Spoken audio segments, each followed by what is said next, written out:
Reform is what Chinese leaders have been talking about for more than 30 years.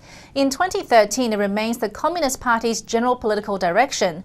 But does new leader Xi Jinping know what needs to be done to fix the wide range of problems the party is facing? A speech he gave on the last day of 2012 offers a hint.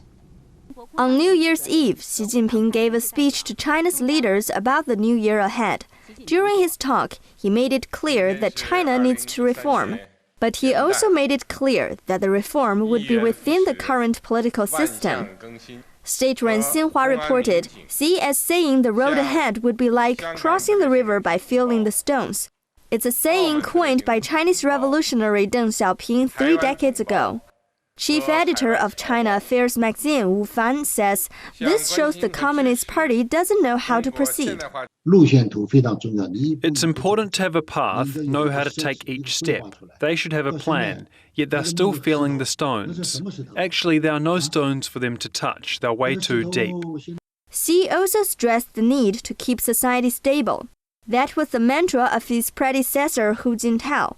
But for the past decade, Chinese citizens have become more vocal, the public ever more willing to voice their discontent. Chinese democracy activist En Guang says he believes Xi Jinping understands the deep-seated issues confronting China today. But whether Xi can bring about meaningful change is less certain.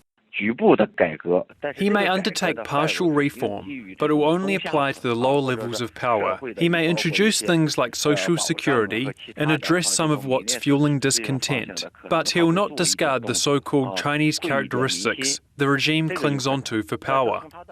Observers have speculated over how Xi Jinping will shape China over the next decade. As N suggests, and former leader Hu Jintao confirmed, whatever reform takes place will be within the system of communist and one-party rule.